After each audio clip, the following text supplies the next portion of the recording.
नमस्कार, मैं हूं सानिया और आप देख रहे हैं डे न्यूज। खबरों की शुरुआत करने से पहले आइए एक नजर डालते हैं उन खबरों पर जो बनी है आज की सुर्खियां।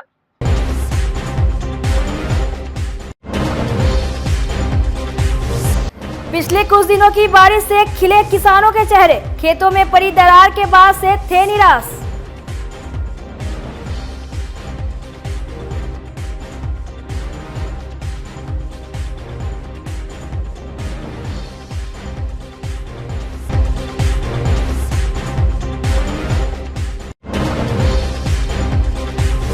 नेपाल में हुई मूसलाधार बारिश, दहशत में आ गए मुजफ्फरपुर के कई प्रखंडवासी।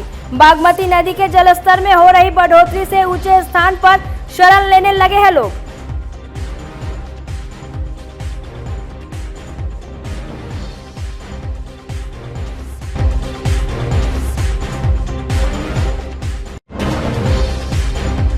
और शहर में कायम है चोरों का आतंक। बैरिया के मोबाइल दुकान को चोरों ने बनाया निशाना। पूरी घटना हो गई सीसीटीवी कैमरे में कैद।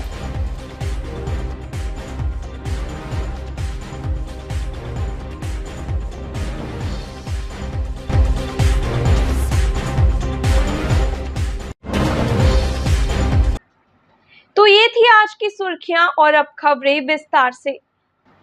नेपाल में हो रही लगातार बारिश के बाद भैंसालोटन डैम से पानी छोड़े जाने की सूचना पर प्रशासन अलर्ट हो गया। मुजफ्फरपुर जिले के प्रमुख नदियों के जलस्तर पर प्रशासन की नजर है।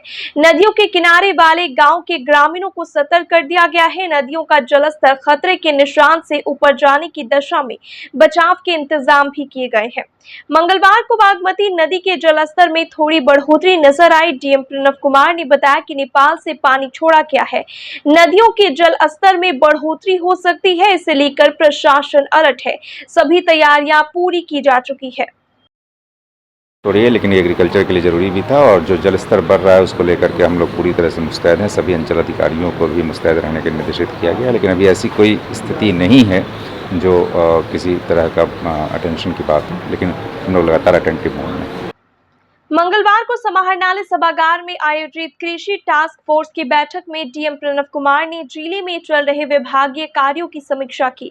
बैठक में शामिल जिला कृषि पदाधिकारियों ने बताया कि अगस्त माह में भी सामान्य वर्षा हुई है। सभी प्रखंडों में रोपनी की स्थिति एवं वर्षा से संबंधित प्रतिवेदन सभी पंचायत स्तरीय कर्मियों को स्थल पर जाकर आंकलन करने का निर्देश दिया गया है। अल्पवृष्टि के कारण उत्पन्न स्थिति को देखते हुए डीजल चालित पंप सेट से पटवन करने के लिए सरकार द्वारा किसानों को डीजल अनुदान देने की व्यवस्था की गई है। खरीफ फसलों की डीजल पंप सेट से सिंचाई के लिए क्रय किए गए डीजल पर 60 रुपए प्रति लीटर की दर से 600 रुपए प्रति एकड़ प्रति सिंचाई डीजल अनुदान दिया जाएगा। डीएम ने सभी कृषि पदाधिकारियों को स्पष्ट निर्देश दिया कि इस मौसम में किसी भी प्रखंड में उर्वरकों की समस्या नहीं होनी चाहिए।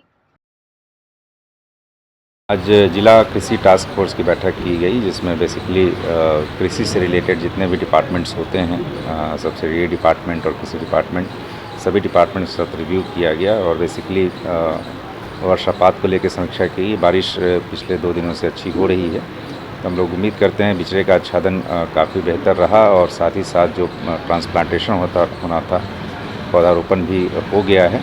अब इसको बचाए रखने के लिए चूँकि बारिश हो रही है तो उम्मीद है कि काफ़ी बचत होगी और डीजल सब्सिडी में भी हम लोग काफ़ी तेज़ी से काम कर रहे हैं। जहाँ भी डीजल सब्सिडी की आवश्यकता है वहाँ डीजल सब्सिडी उपलब्ध कराया जा रहा है। सभी कृषि पदाधिकारियों को निर्देशित किया गया है कि अपने क्षेत्र में लगातार भ्रमणशील रहकर कृषि के संबंध में, खेती के संबंध में लगातार अपडेट लेते रहें और जहाँ भी जैसी आवश्यकता होगी उसको पूरा करना सुनिश्चित करेंगे।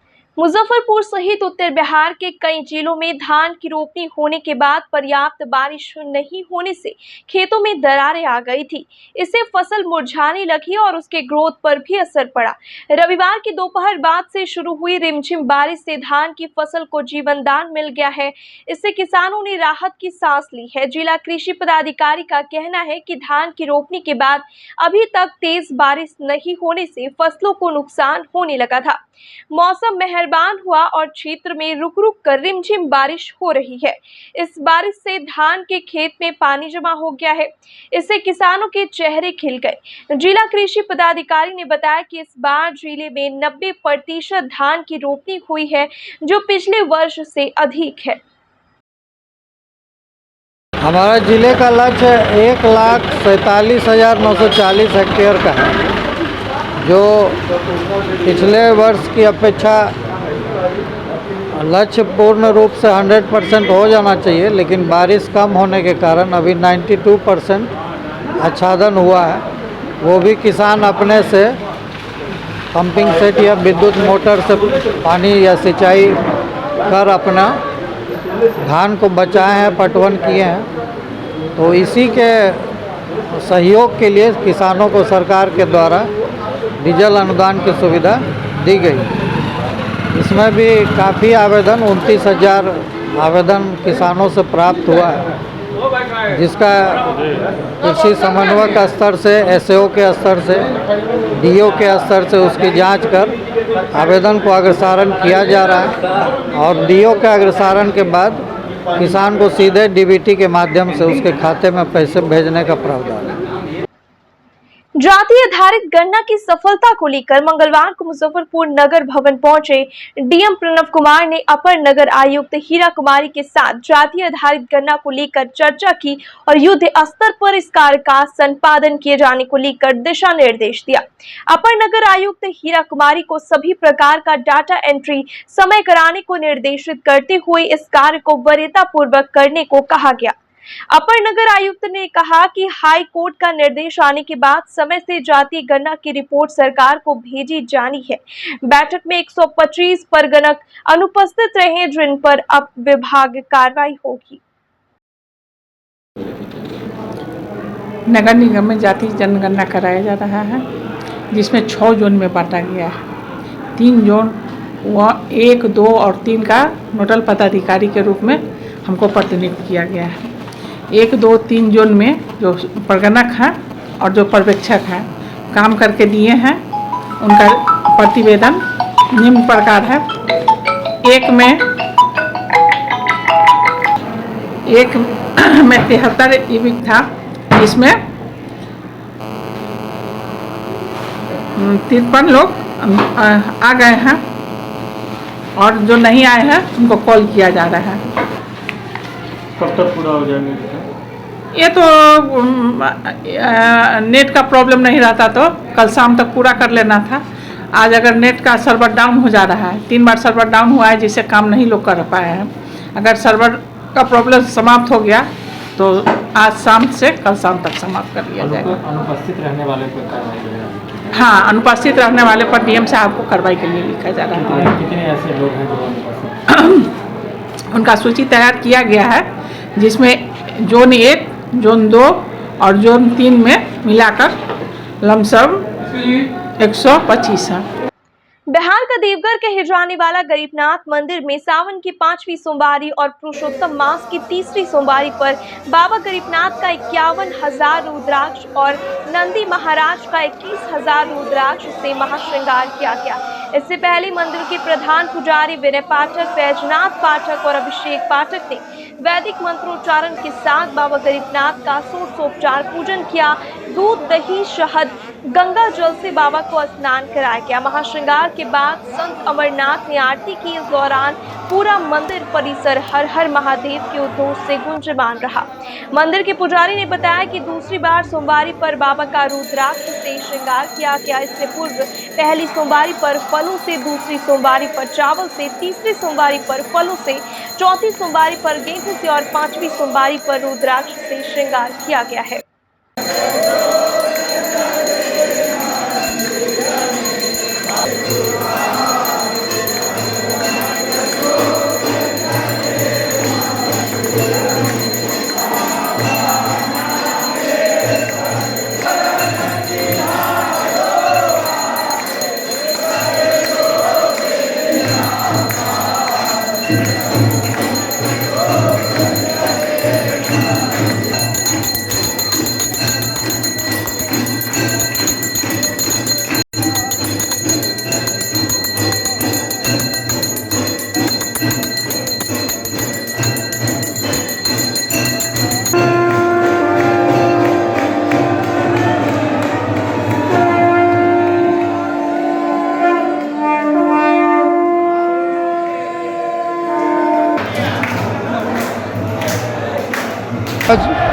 बाबा गरीबनाथ का रुद्राक्ष से श्रृंगार किया गया है।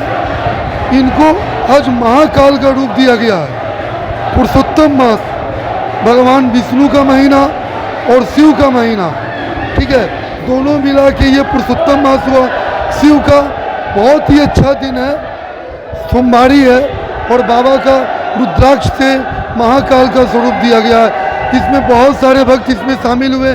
सभी आदमी अपनी अपनी कामना मनोकामना लेके बाबा के दरबार में आए और बाबा गरीबनाथ आज महाकाल के रूप में सबके संकट को हर लेंगे और सबका अपना आशीर्वाद प्रदान करेंगे। पहली बार रुद्राक्ष से हुआ है श्रृंगार? ये जैसे 2 मुखी, 3 मुखी, 4 मुखी, 5 मुखी, ये सारे मुखी के रुद्राक्ष से आज इनका श्रृंगार हुआ है। बाबा आज सबसे पहले बाबा गरीबनाथ जी का पुरुषोत्तम मास का 3रा सोमवारी और श्रावण मास का 5वीं सोमवारी पे बाबा गरीबनाथ जी का पहले दूध, दही, घी, मध, शक्कर से पंचामृत से महास्नान करा के और उसके बाद रुद्राक्ष से 51,000 रुद्राक्ष से बाबा गरीबनाथ महाकाल स्वरूप का बना के श्रृंगार हुआ है और 21,000 रुद्राक्ष से नंदी महाराज का बना के बाबा गरीबनाथ जी का महाश्रृंगार हुआ है, जो कि रुद्राक्ष श्रृंगार ये दूसरा बार हुआ है बाबा गरीबनाथ जी का। इससे पहले हुआ था लगभग 7 साल पहले और फिर इस बार किया गया है। बाबा गरीबनाथ की श्रृंगार की गई है। पहले भी श्रृंगार होता था, लेकिन श्रावण के सोमवारी को पहली बार रुद्राक्ष श्रृंगार की गई है। और क्योंकि ये पुरुषोत्तम मास है और पुरुषोत्तम मास की 5वीं सोमवारी है, इसलिए इसे श्रृंगार की गई है। इसकी एक शिव पुराण में अलग महत्ता आती है और बहुत ज़्यादा महत्व है। हाँ, पुरुषोत्तम मास के सोमवारी में 5वीं सोमवारी में पहली बार रुद्राक्ष के माला से और रुद्राक्ष के चीज़ से श्रृंगार की गई है। देखिए, इसकी तो बहुत ज़्यादा मान्यता है। नहीं, जब कहने लगेंगे तो दिन बीत जाएगा, लेकिन इसकी एक महत्व होती है। पुरुषोत्तम मास में, वो भी श्रावण मास के पुरुषोत्तम मास में 5वीं सोमवारी को रुद्राक्ष के श्रृंगार का बहुत ज़्यादा महत्व है। सारी जो देख लेता है इस श्रृंगार को, उसकी जीवन में सारी कष्ट दूर हो जाते हैं।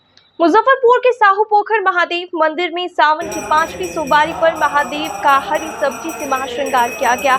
इसके पूर्व पंडित आचार्य अजय झा ने वैदिक मंत्रोच्चारण के साथ भोलेनाथ का षोडशोपचार पूजन एवं पंचामृत स्नान कर रुद्राभिषेक कराया। उसके बाद महाश्रृंगार कर आरती की गई। मौके पर पूजा समिति के संयोजक प्रभात कुमार, कार्यक्रम संयोजक मनीष कुमार सोनी, पुजारी जितेंद्र तिवारी, पंडित रितेश मिश्र, पंडित राकेश तिवारी, पंडित रमन मिश्रा, रंजन साहू, तारा गुप्ता, रोशन महतो, धीरज सिन्हा, संतोष महतो, आर्यन तिवारी, अश्लोक श्रीवास्तव, निर्मला साहू सहित दर्जनों श्रद्धालु मौजूद रहे।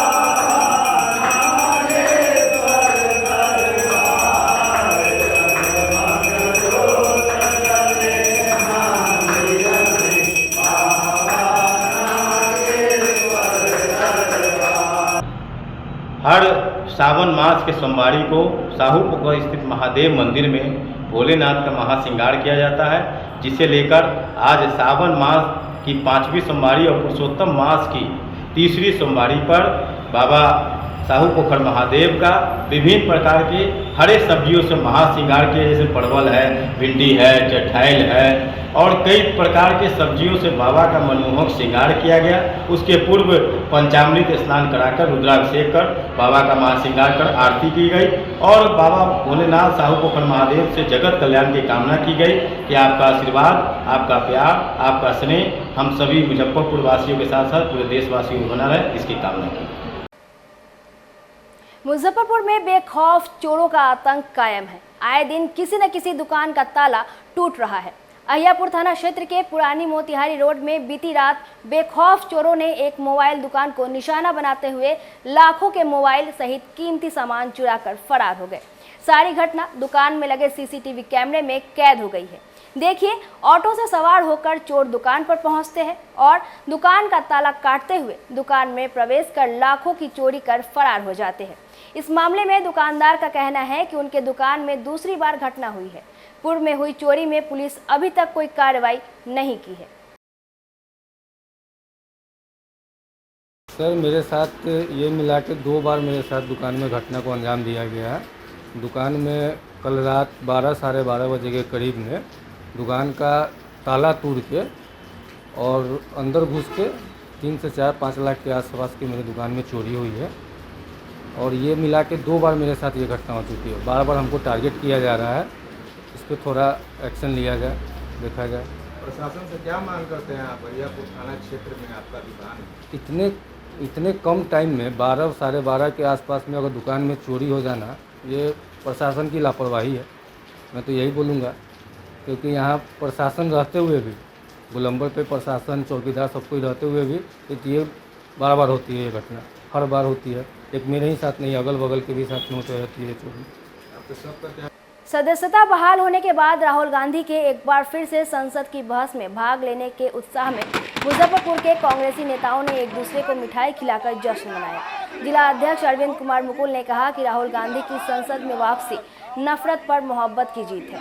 भारत जोड़ो यात्रा में उनसे जुड़े उन करोड़ों गरीब, मजदूर, महिला, छात्र, युवा, डॉक्टर, इंजीनियर सबकी जीत है जो राहुल गांधी जी के नफरत की लड़ाई में साहस बनने के लिए जुड़े। सेवा दल के मुजफ्फरपुर जोन के संगठक प्रभारी रियाज अहमद ने बताया कि राहुल गांधी के सदन में वापसी से एक विश्वास जगा कि नफरत से डरे बिना इसे मोहब्बत से जीता जा सकता है। जिला प्रवक्ता समीर कुमार ने कहा कि राहुल गांधी की संसद में वापसी महंगाई, बेरोजगारी, भुखमरी, यौन शोषण, दंगा से लड़ रहे आमजनों की दुआ की जीत है। जश्न में पूर्व यूथ कांग्रेस अध्यक्ष सद्दाम हुसैन, सेवा यंग ब्रिगेड के जिला अध्यक्ष मुजक्किर रहमान, कौशल किशोर चौधरी, सविता श्रीवास्तव, विक्की चौधरी, गोपाल मिश्र, पंडित मधुसूदन झा सहित अन्य नेता मौजूद रहे। हमारे नेता जननायक राहुल गांधी जी को सुप्रीम कोर्ट द्वारा जो न्याय मिला है, कांग्रेस पार्टी मुजफ्फरपुर जिला कांग्रेस कमेटी और तमाम मोर्चा संगठन के लोग, कांग्रेस सेवा दल, युवा कांग्रेस, NSUI, महिला कांग्रेस, तमाम लोग हर्षोल्लास से तिलक मैदान कांग्रेस कार्यालय मुजफ्फरपुर में आज जश्न मना रहे हैं कि सत्यमेव जयते, सच्चाई की जीत हुई है। जिस तरह से उनको 1 महीना के अंदर उनको सज़ा दी जाती है और 24 घंटा के अंदर उनकी सदस्यता को रद्द कर दी जाती है। दोष यही है कि वह मोदी सरनेम बोले, किसी पर आरोप प्रत्यारोप नहीं किए, किसी जाति को ठेस नहीं पहुंचाए, किसी धर्म को ठेस नहीं पहुंचाए। लेकिन भाजपा सरकार, मोदी सरकार के द्वारा हम न्यायालय पर टिप्पणी नहीं करना चाहते, लेकिन 24 घंटा के अंदर उनकी सदस्यता को लोकसभा से समाप्त कर दी जाती है। आज माननीय उच्च न्यायालय सुप्रीम कोर्ट के न्यायाधीश द्वारा उनकी सदस्यता को बरकरार करते हुए उनकी सज़ा पर रोक लगाई गई है। इसलिए हम लोग आज कांग्रेस कार्यालय मुजफ्फरपुर तिलक मैदान में आज हम लोग हर्षोल्लास जश्न मना रहे हैं और यहाँ से हम मोदी सरकार को ये कहना चाहते हैं कि जो इतने बड़े नेता हैं, कांग्रेस के राष्ट्रीय अध्यक्ष रहे हैं और प्रधानमंत्री के पुत्र हैं, प्रधानमंत्री के पोता हैं, नाती हैं, और जब उनको जो कि सुप्रीम कोर्ट भी सेट किया है कि भाई 2 साल का मैक्सिमम सज़ा क्यों दिया गया, 1.5 साल का भी हो सकता है, साल भर का भी हो सकता है।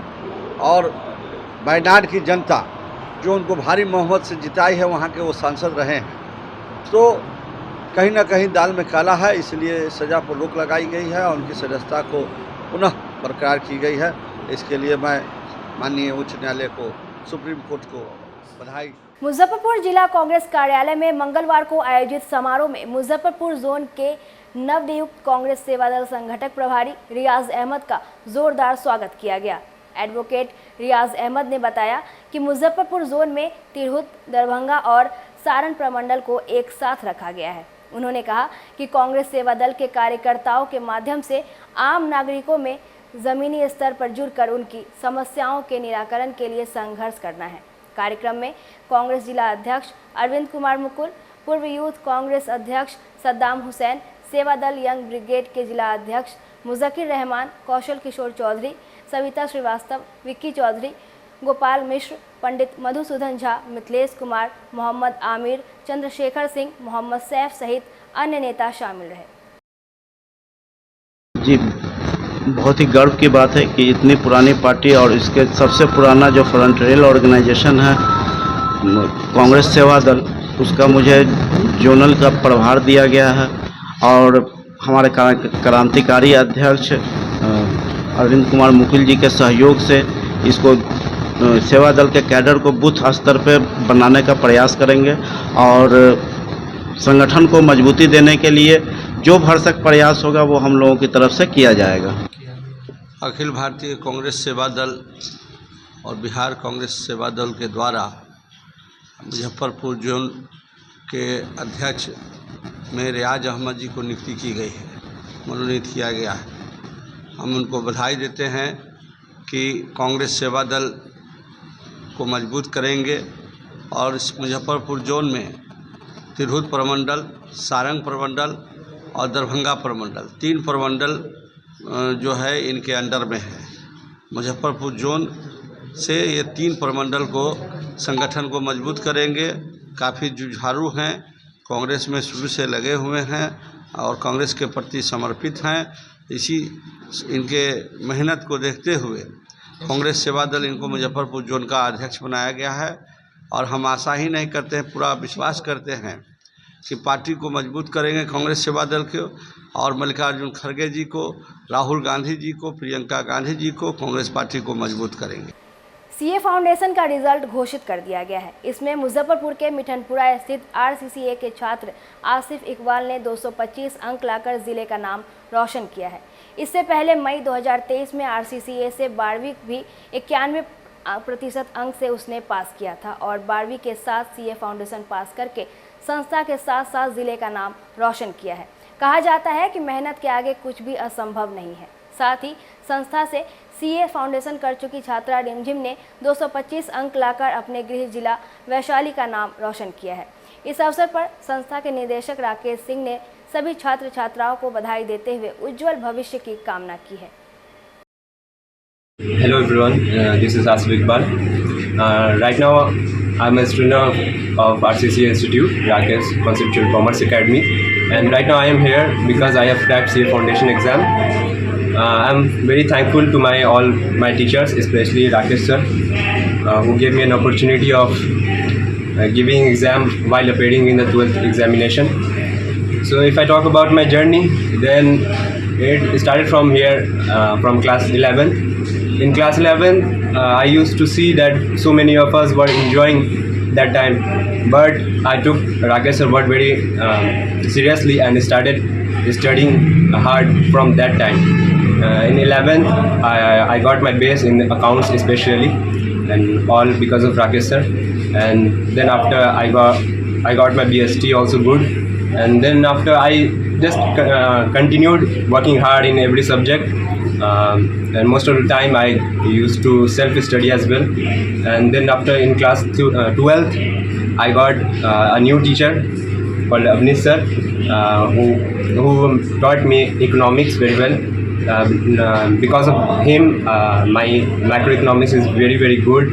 And then after, the same teacher also taught me law in CA Foundation exam.